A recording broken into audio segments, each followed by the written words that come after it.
नमस्कार, मैं हूं अंकुर और आप देख रहे हैं सत्य हिंदी का न्यूज बुलेटिन। एक नजर अब तक की सुर्खियों पर। मोदी कार्यकाल में रुपया गिरे ही जा रहा है। डॉलर के मुकाबले रुपए में ऐतिहासिक गिरावट देखी जा रही है। करेंसी मार्केट में 63 पैसे की कमजोरी के साथ पहली बार रुपया 86 के लेवल को तोड़ते हुए 86 रुपए 60 पैसे के निचले स्तर तक जा लुढ़का है। लेकिन रुपए में गिरावट का सिलसिला यहीं जाकर थमने वाला नहीं है। निर्मल बंग इंस्टीट्यूशनल इक्विटीज ने अपनी एक रिपोर्ट में कहा है कि $1 के मुकाबले रुपए का औसत रेट वित्त वर्ष 2025-26 में 88 के लेवल तक गिर सकता है। यानी मौजूदा लेवल से रुपया ₹1.5 तक और भी कमजोर हो सकता है। जिसके बाद लोग पीएम मोदी के उस बयान को ट्वीट कर रहे हैं जो उन्होंने पहले कहा था कि ये ऐसे नहीं होता है मित्रों। बांग्लादेश की करेंसी नहीं गिरती, नेपाल की करेंसी नहीं गिरती। क्या कारण है कि हिंदुस्तान का रुपया पतला होता जा रहा है?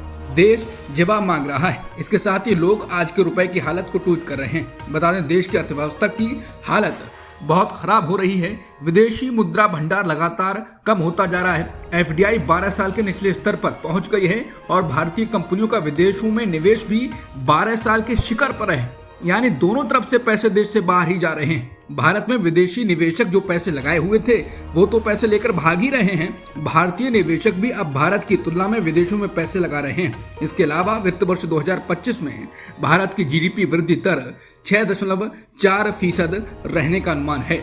जीडीपी भी चित हो रही है। इससे यह भी संकेत मिलता है कि अर्थव्यवस्था 4 वर्षों में सबसे धीमी गति से बढ़ सकती है। तो सवाल है कि ऐसी स्थिति कैसे हुई और देश की अर्थव्यवस्था आखिर कितने खराब दौर से गुजर रही है।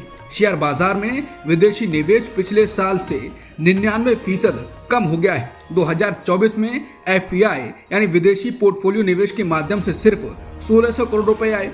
पिछले साल ये 1.71 लाख करोड़ था, यानी 99% की गिरावट आ गई। हालात लगातार खराब होते जा रहे हैं। देश की हालत चूल्हे में जा रही है, लेकिन पीएम मोदी का पीआर नहीं रुक रहा है। जनता ये जिस दिन समझ जाएगी बहुत कुछ होने वाला है। फिर डॉलर के मुकाबले रुपए में ऐतिहासिक गिरावट पर कांग्रेस और विपक्षी दल मोदी को घेर रहे हैं। कांग्रेस नेता सुप्रिया सुले ने कहा है कि सुना मोदी जी के दफ्तर और घर में खुदाई चल रही है। वो रुपए के साथ गिरते गिरते जो मोदी जी की प्रतिष्ठा गर्त में जा चुकी है उसकी खोज जारी है। जानकारी के लिए बता दूं कि पिछले 10 सालों में रुपया 58 से गिरते गिरते अब 87 पहुंचने ही वाला है। कांग्रेस नेता इमरान प्रतापगढ़ी ने भी मोदी पर निशाना साधा। उन्होंने कहा कि स्वर्गीय सुषमा स्वराज जी कहा करती थी कि जब रुपए की कीमत गिरती है तो प्रधानमंत्री की प्रतिष्ठा गिरती है। आज डॉलर के मुकाबले रुपया ऐतिहासिक गिरावट दर्ज कर रहा है। आज सुषमा जी की आत्मा बहुत दुखी होगी। सुप्रिया सुले ने कहा है कि रुपया गिरता जा रहा है, ग्रोथ थमती जा रही है, महंगाई बहुत है, बेरोजगारी बढ़ती जा रही है, किसान परेशान हैं, लेकिन मोदी को परवाह ही नहीं है। इन्हें परवाह किसकी है? सिर्फ अडानी की। बता दें, विपक्ष तो मोदी से सवाल कर ही रहा है, लेकिन जनता की आवाज उठाने वाली मीडिया अब गोदी मीडिया बन चुकी है। गोदी मीडिया सवाल नहीं कर रहा है, वो दिखा रहा है कि मोदी ने जो कहा है कि उनकी जो रिस्क लेने की क्षमता है उसका अभी पूर्ण रूप से इस्तेमाल हुआ ही नहीं है, बहुत कम हुआ है। उनकी रिस्क लेने की क्षमता अनेक गुना ज्यादा है। भारत और बांग्लादेश के बीच संबंधों में तनाव बढ़ता जा रहा है। भारतीय विदेश मंत्रालय ने बदलती परिस्थितियों पर चर्चा के लिए बांग्लादेश के उप उच्चायुक्त नूरुल इस्लाम को तलब किया। एक दिन पहले बांग्लादेश ने ढाका में तैनात भारतीय उच्चायुक्त प्रणय वर्मा को तलब किया था। विवाद की ताजा वजह सीमा पर बाढ़ यानी फेंसिंग करने की भारत की कोशिशें हैं। बांग्लादेश का आरोप है कि भारत 4156 किलोमीटर लंबी भारत बांग्लादेश सीमा पर 5 जगहों पर फेंसिंग करने की कोशिश कर रहा है। उसका दावा है कि ये द्विपक्षीय समझौते का उल्लंघन है। ये समझौता सीमा पर गतिविधियों को नियंत्रित करता है। बता दें, इससे पहले बांग्लादेश ने भारत द्वारा भेजे गए निमंत्रण पर आने से भी मना कर दिया था। दरअसल भारत मौसम विज्ञान विभाग यानी आईएमडी की 150वीं सालगिरह से जुड़े समारोह में शामिल होने से बांग्लादेश ने इनकार किया। जम्मू कश्मीर के मुख्यमंत्री उमर अब्दुल्ला ने पीएम मोदी की तारीफ की है। ये मौका था सोमवार को जम्मू कश्मीर में जेड मोड़ सुरंग के उद्घाटन का। उमर अब्दुल्ला ने पीएम मोदी से कहा, आप अपनी बात पर कायम रहे और 4 महीने के अंदर आपने जम्मू कश्मीर में इंतजाम करवाए। जम्मू कश्मीर में आपने लोगों को वोट देने का, अपनी हुकूमत चुनने का अधिकार दिया और आज इस बात का नतीजा है कि वजीर आला यानी मुख्यमंत्री की हैसियत से मैं इस प्रोग्राम में शिरकत कर रहा हूँ। आपने जो चुनाव कराए उसमें लोगों ने बढ़ चढ़कर हिस्सा लिया और सबसे बड़ी बात यह है कि कहीं पर भी धांधली की कोई शिकायत नहीं, कहीं पर भी हुकूमत के गलत इस्तेमाल की कोई शिकायत नहीं, एक भी पोलिंग बूथ पर रिपोल की जरूरत नहीं पड़ी। अब्दुल्ला ने कहा कि लोग अक्सर मुझसे एक सवाल करते हैं कि जम्मू कश्मीर की रियासत को दर्जा कब मिलेगा, और मैं लोगों को यही कहता हूं कि वजीर आजम साहब ने 4 महीने में चुनाव का अपना वादा पूरा किया है। मेरा दिल ये कहता है कि बहुत जल्द ही वजीर आजम साहब अपना तीसरा वादा जो योग दिवस पर आपने जम्मू कश्मीर के लोगों के साथ किया वो आप पूरा करेंगे। उन्होंने कहा कि लेकिन आज खुशी के मौके पर वजीर आजम साहब मैं दिल की गहराइयों से आपका शुक्रिया करना चाहता हूं कि आप इस ठंड में हमारे बीच आए। बता दें जम्मू कश्मीर के सोनमर्ग में ये सुरंग सामरिक रूप से भारत के लिए बहुत महत्वपूर्ण मानी जा रही है। जेड मोड़ सुरंग का निर्माण 2400 करोड़ रुपए की लागत से किया गया है। इंडिया गठबंधन के बिखराव की खबरें चल रही हैं। गठबंधन के नेताओं की ओर से बयान भी ऐसे ही दिए जा रहे हैं। इस बीच अब शिवसेना उद्धव ठाकरे गुट के नेता संजय राउत ने इंडिया गठबंधन पर पार्टी का पक्ष रखा है। उन्होंने कहा ये सिर्फ शिवसेना यूबीटी के या उद्धव ठाकरे जी की बात नहीं है, हमारे जो साथी हैं ये उनके मन की भावना है कि इंडिया गठबंधन को और मजबूत होना चाहिए। उन्होंने कहा कि देश के सामने जो संकट है, समस्या है, सबसे बड़ी समस्या मोदी और शाह हैं, उनकी तानाशाही है। संविधान के ऊपर जो हमले हो रहे हैं ये सबसे बड़ी समस्या है। संजय राउत ने कहा उनके खिलाफ अगर हमें लड़ना है तो इंडिया गठबंधन के और मजबूत होने की जरूरत है। जैसा कि उमर अब्दुल्ला साहब ने कहा कि लोकसभा चुनाव के लिए इंडिया गठबंधन बना था, मैं ऐसा नहीं मानता हूँ। संजय राउत ने कहा कि आने वाले दिनों में अगर इंडिया गठबंधन बचाना चाहते हैं और ताकतवर बनाना चाहते हैं तो सबसे पहले एक दूसरे के बीच बातचीत होनी चाहिए। दिल्ली हाईकोर्ट ने दिल्ली की आम आदमी पार्टी सरकार को फटकार लगाई है। हाईकोर्ट ने सीएजी रिपोर्ट पर विचार करने में देरी के लिए दिल्ली सरकार को फटकार लगाई।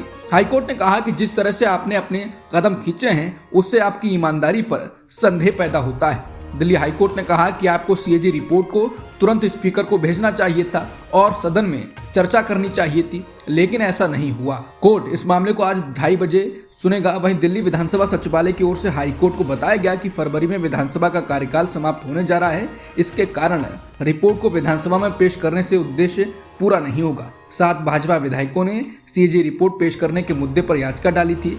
दिल्ली विधानसभा सचिवालय की ओर से कहा गया कि संविधान के तहत विधानसभा की बैठक बुलाने का विशेष अधिकार स्पीकर का है और उनके आंतरिक कामकाज का हिस्सा है। हाईकोर्ट ने दिल्ली सरकार, विधानसभा के स्पीकर और अन्य से भाजपा विधायकों की याचिका पर जवाब मांगा। अब भारतीय सेना के प्रमुख जनरल उपेंद्र द्विवेदी ने कहा कि भारत चीन सरहद पर हालात संवेदनशील लेकिन स्थिर हैं। उन्होंने कहा कि वहां पर हमारी तैनाती मजबूत है और हम किसी भी हालात से निपटने के योग्य हैं।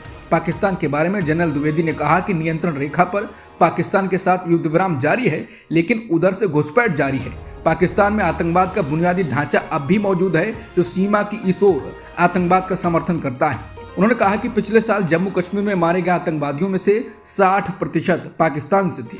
इसके साथ ही उन्होंने मणिपुर को लेकर कहा कि नॉर्थ ईस्ट और मणिपुर के हालात धीरे धीरे सुधर रहे हैं। बता दें इससे पहले एयरफोर्स चीफ एपी सिंह ने वायुसेना को फाइटर प्लेन मिलने में हो रही देरी को लेकर चिंता जताई थी।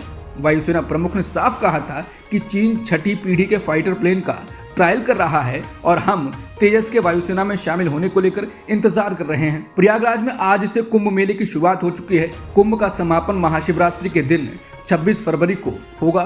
कुंभ मेले के डीआईजी वैभव कृष्णा ने बताया कि आस्था के संगम में अब तक करीब 50 लाख लोगों ने डुबकी लगाई है। उत्तर प्रदेश सरकार का दावा है इस बार कुंभ में 40 करोड़ लोग शामिल होंगे। इंतजाम और अधिक के लिए किए गए हैं। अमेरिका के लॉस एंजलिस में आग लगने के कारण मरने वालों की संख्या अधिक हो गई।